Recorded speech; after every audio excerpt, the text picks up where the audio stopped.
I am 99 years old.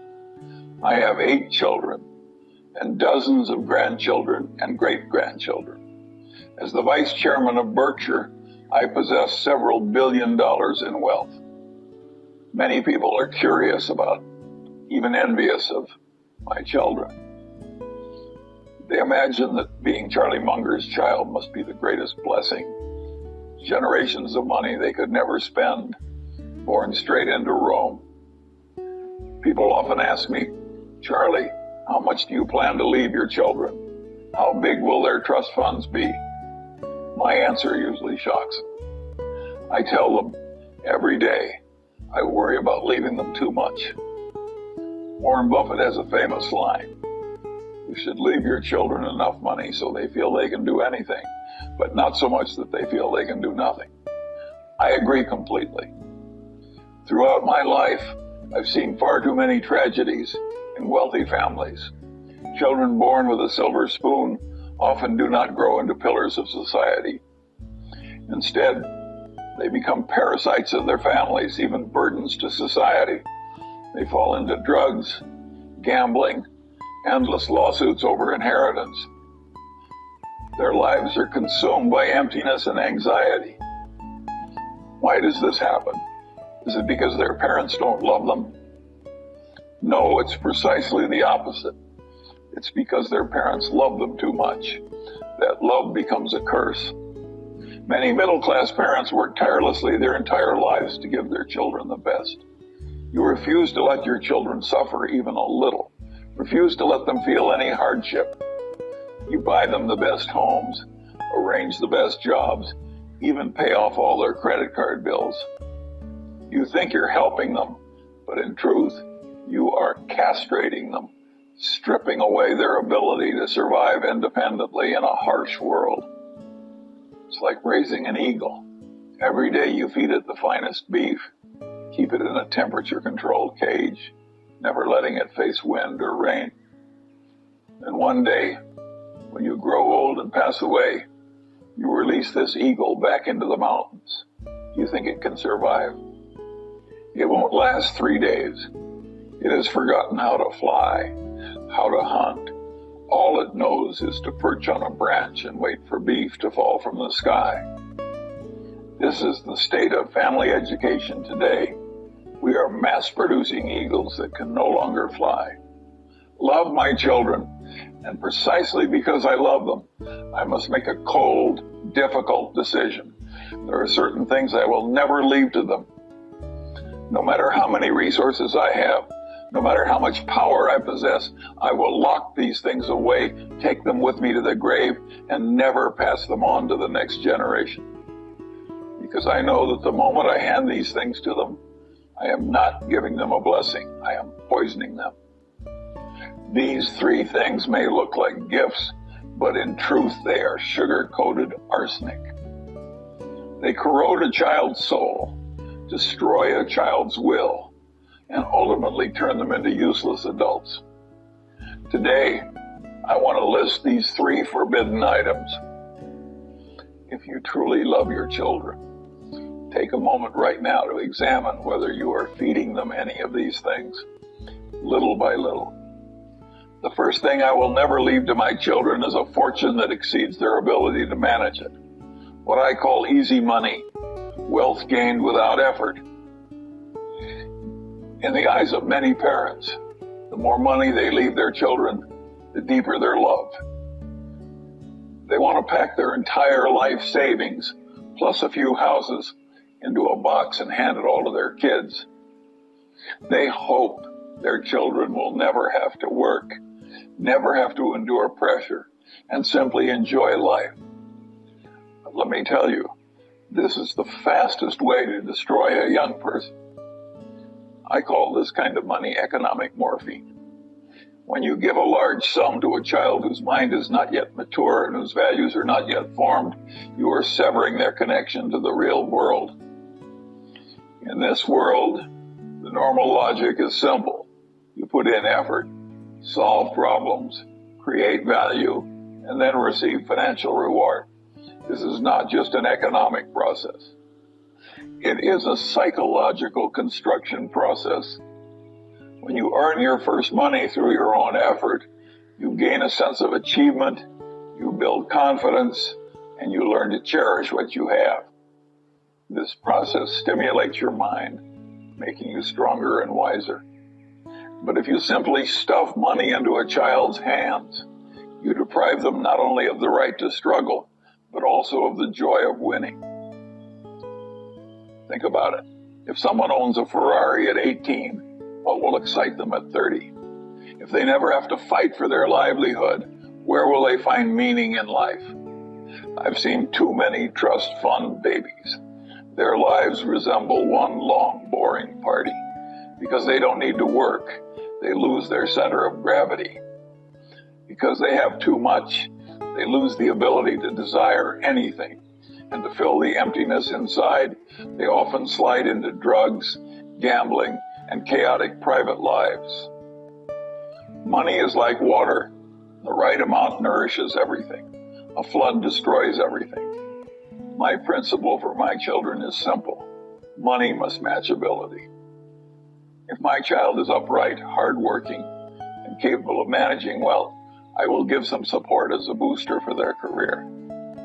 But if my child is wasteful and lacks self-control, I will never leave them a large sum because that would only accelerate their destruction.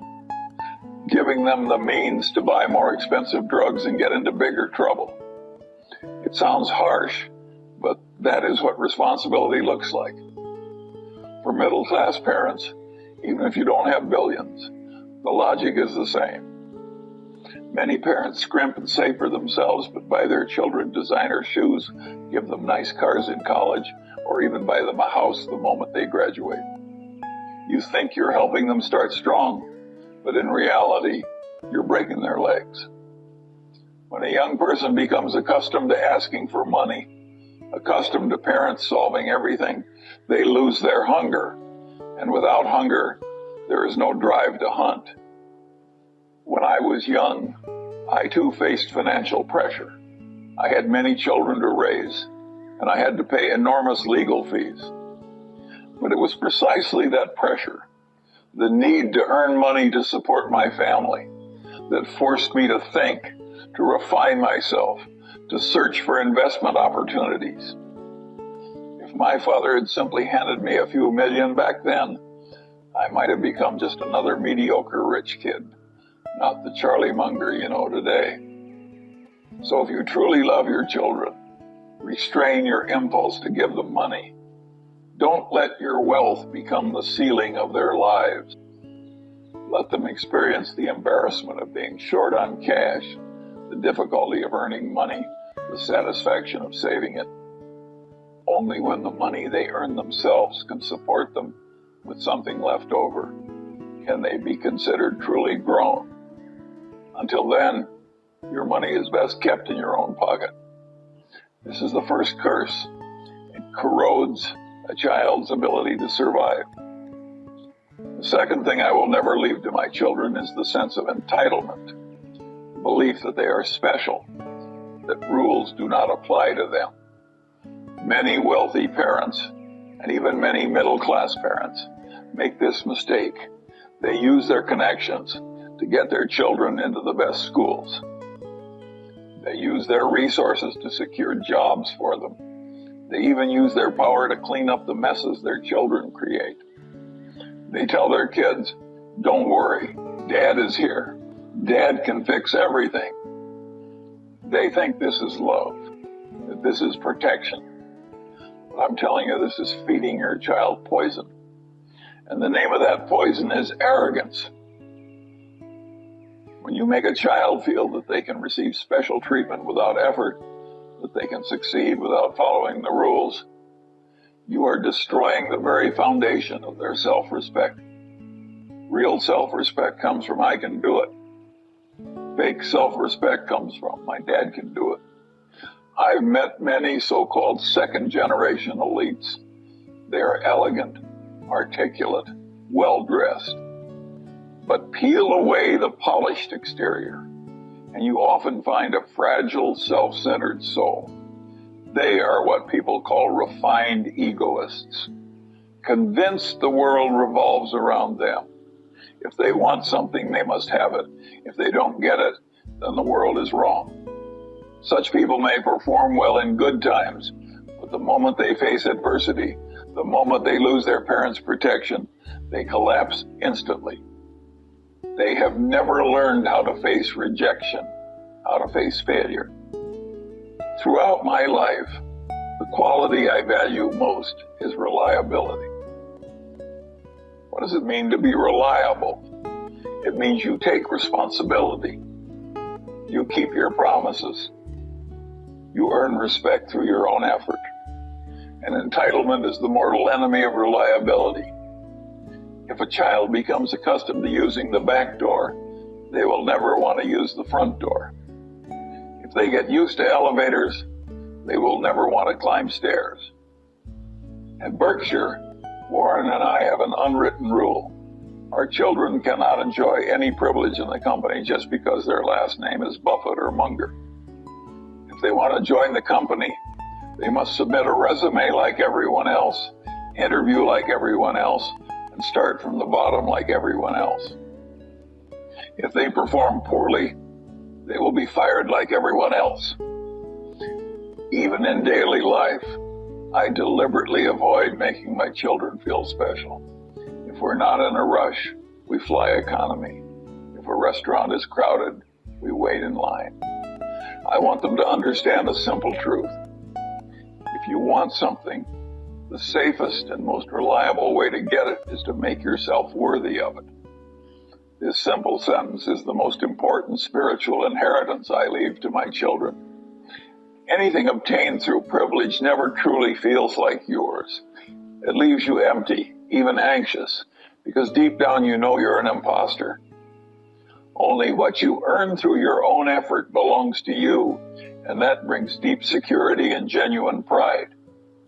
For middle-class parents, you may not have private jets, but you are still creating micro-privileges.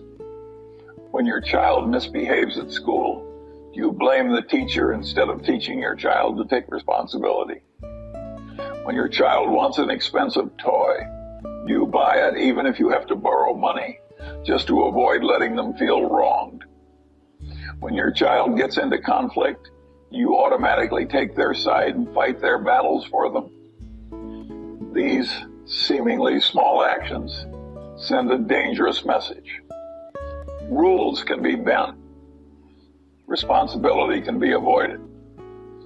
This erodes empathy. It erodes respect for the world. A child without a sense of reverence, no matter how smart or talented, is a ticking time bomb. So if you truly love your children, withdraw that all-powerful hand of yours. Don't clear every obstacle for them. Don't solve every problem for them.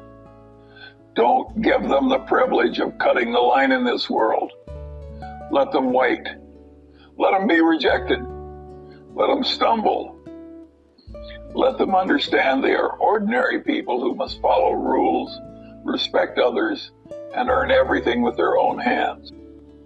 This de-entitlement education may feel harsh, but it builds the strongest nerves and the noblest character. The curse of money breeds laziness. The curse of privilege breeds arrogance. But there is still a third thing, even more destructive, because it determines a person's ability to feel joy. If you leave this to your children, you are stripping them of the possibility of lifelong happiness. The third thing I will never leave to my children is the crushing expectation that they must succeed, must be perfect, must outperform everyone else. This may be the most common poison in middle-class families. Many parents are dissatisfied with their own lives, or even if they've achieved a little, they live with constant anxiety, so they pin all their hopes on their children. They treat their children as their second life, even as investment products. They draw a flawless roadmap: Ivy League, investment banking, partnership, marrying into wealth.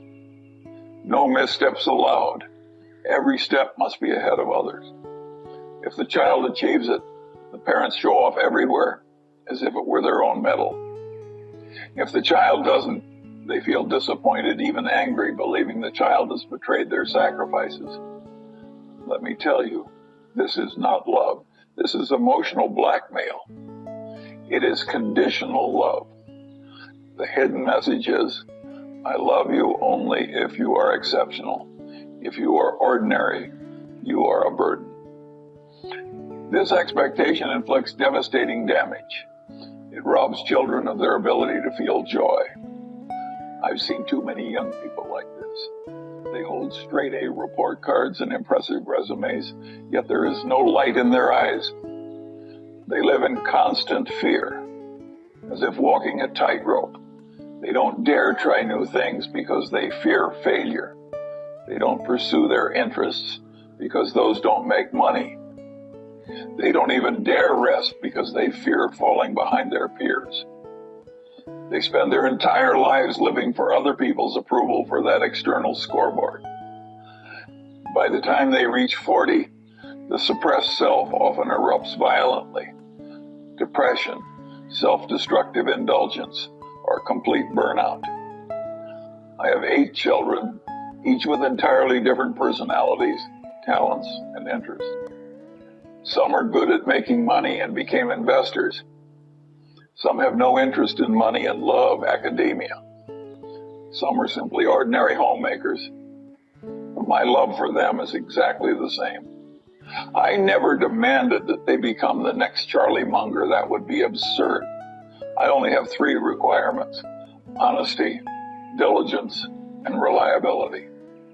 As long as they meet these 3, whether they become lawyers or gardeners, I am proud of them. This kind of unconditional acceptance is the greatest gift a parent can give. It gives children a deep sense of safety. They know that no matter how badly they are hurt outside, no matter how terribly they fail, home is always a harbor, not a courtroom. With that safety, they dare to take risks, to explore, to live as their true selves. For middle-class parents, I have a harsh piece of advice. Learn to accept your child's ordinariness. In this fiercely competitive world, the vast majority of people are destined to be ordinary. This is not just probability, it is nature. If you force a rabbit to learn to swim or a turtle to run a race, the result can only be lose-lose. Your job is not to change them, but to discover them, to notice what makes their eyes light up, to listen to what topics make them excited, and then support them in pursuing that. Even if it's not prestigious, even if it doesn't make much money, if it is their passion, it will bring them real happiness. Much of whatever success I've achieved in life came from the fact that my parents never forced me to do what I disliked. They gave me the freedom to read, the freedom to think, even the freedom to make mistakes. That freedom allowed me to build my own internal scorecard. I don't care how others see me. I care only whether I am a little wiser today than yesterday. So tear up that perfect life plan. Throw away that anxiety about standing out. Don't impose your dreams on your children. That is your life, not theirs. When you let go of these expectations, you will find your relationship with your child changes. You are no longer drill sergeant and soldier, nor creditor and debtor. You become friends. You can talk as equals, share sincerely, and you'll be amazed. When you stop forcing them to be perfect, they often show excellence you never expected. Money, privilege, and expectation, these 3 are the most common toxins in wealthy families. Clear them away, and what you leave your children is a clean, healthy, possibility-filled future. So if we do not leave these 3 things, what should we leave our children? In the final 2 parts, I want to tell you what the real family heirlooms are. What kind of wealth can truly transcend time, benefiting your children for life and even your grandchildren? When you strip away money and privilege, what remains is the real armor that can protect your children for a lifetime. The first true asset I leave my children is what I call a vaccine of hardship. Modern parents fear nothing more than their children's suffering. If a child falls, they rush to lift them up. If a child wants something and doesn't get it, they immediately compensate. You try to raise your children in a sterile glass room, but that violates the laws of biology. A child raised in a germ-free environment develops an extremely fragile immune system. Once they step outside that glass room, even a tiny cold virus can take them down. Psychological immunity works the same way. If you never let your children experience failure, rejection, or scarcity, you deprive them of the chance to develop psychological antibodies. I faced many blows in my life. I divorced at 30 and was penniless. My eldest son died soon after. Later, I suffered a severe eye disease and had one eye removed. Even in my investment career, I endured moments when my assets were cut in half. But none of these hardships destroyed me. They made me stronger. Why? Because from a young age, I understood that life is difficult. I never expected life to be gentle with me, so I was always prepared for heavy hits. This ability to withstand blows is what I want to leave my children. So when my child faces setbacks at school, I don't fix it for them. I tell them, good, this is your vaccination. When they feel sad because they can't afford something they want, I don't pull out my wallet. I tell them, good, this sense of scarcity will become the fuel for your ambition. Children must understand, failure is not the end, it is part of learning. Rejection is not shameful, it is normal. Only trees that have weathered storms grow the deepest roots. This resilience is worth more than any trust fund. Money can be spent, but the ability to rebuild life from the ruins never disappears. The second asset I leave my children is a lattice work of thinking, a system of independent thought and rational decision making. I often tell my children, in my entire life, I have never met a truly intelligent person who does not read every single day, not one. The most precious inheritance I leave them is not my stocks, it is the books in my library. I want them to be lifelong learners. In a world that changes at lightning speed, no specific skill can guarantee lifelong security. The skills of a carriage driver are useless today. The skills of a programmer may be obsolete in 20 years. The only thing that endures is fundamental thinking.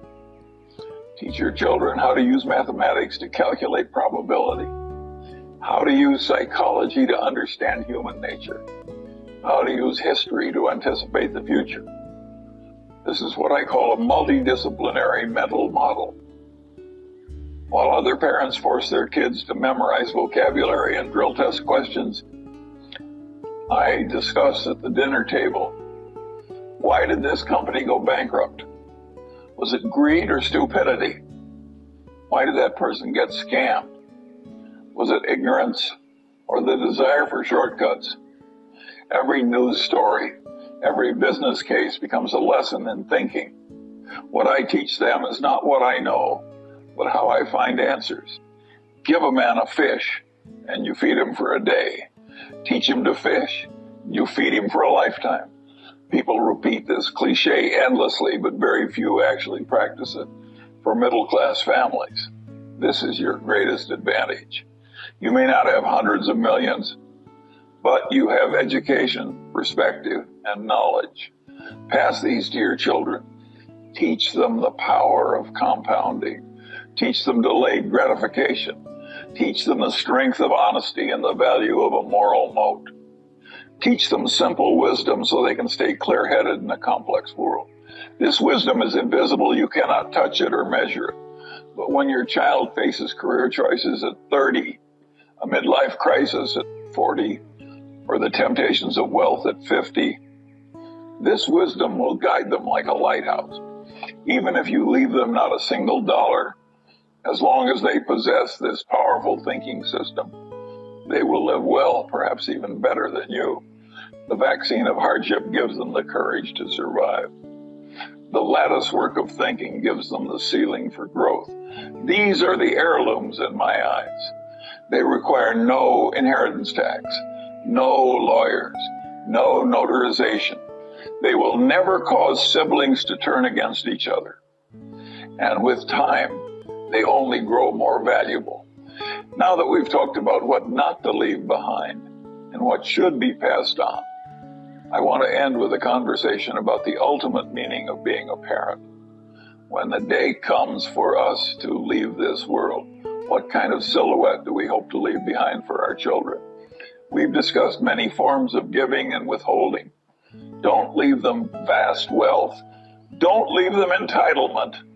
Don't leave them the burden of perfection. Give them the vaccine of hardship. Give them the lattice work of thinking. But in the end, I want to tell you a truth that is simple yet profound. The greatest inheritance you can leave your children is not the number in your bank account, nor the lessons you preach. It is you. It is the way you live your life. It is how you face difficulty. It is how you treat others. It is how you manage your own desires. Children are the keenest observers in the world. They never listen to what you say, they watch what you do. If you spend your days anxious and insecure, terrified of being left behind by your peers, how can you teach your children to be strong inside? If you complain about injustice every day, cursing your boss at the dinner table, how can you teach your children to love life? If you cut corners to make money, never read a book, and scroll your phone all night, how can you teach your children to be lifelong learners with moral boundaries? You can't. I've seen many middle-class parents who are moved by their own sacrifice. They scrimp and save, give up their hobbies, abandon their dreams, and pile every resource onto their children. They tell their kids, "I gave up everything for you, so you must succeed." This is terrifying. It's not just pressure, it's a message. Life is suffering. Adulthood is sacrifice. How can a child raised in this belief ever look toward the future with hope? I have 8 children, and I have never given up my own life for them. I love investing. I love reading. I love architecture. Every day, I do what I love. Every day, I live with curiosity and enthusiasm. Even in my hardest moments, I tried to remain dignified and optimistic. I wanted my children to see that although life is full of challenges, it is interesting, it is worth living. I wanted them to see how an adult solves problems through rational thought, how an adult earns dignity through honest work. That kind of example is the kind of education that seeps into the bones. My children, some became lawyers, some became physicists, some run businesses. Every one of them is upright, hardworking, and deeply in love with their own life. I consider that my greatest success. I didn't leave them a mountain of gold, but I left them the example of a father, a living, imperfect human being who never stopped pursuing wisdom and truth. So if you truly love your children, start by loving yourself. Don't pour all your strength into them. Save some to build your own life.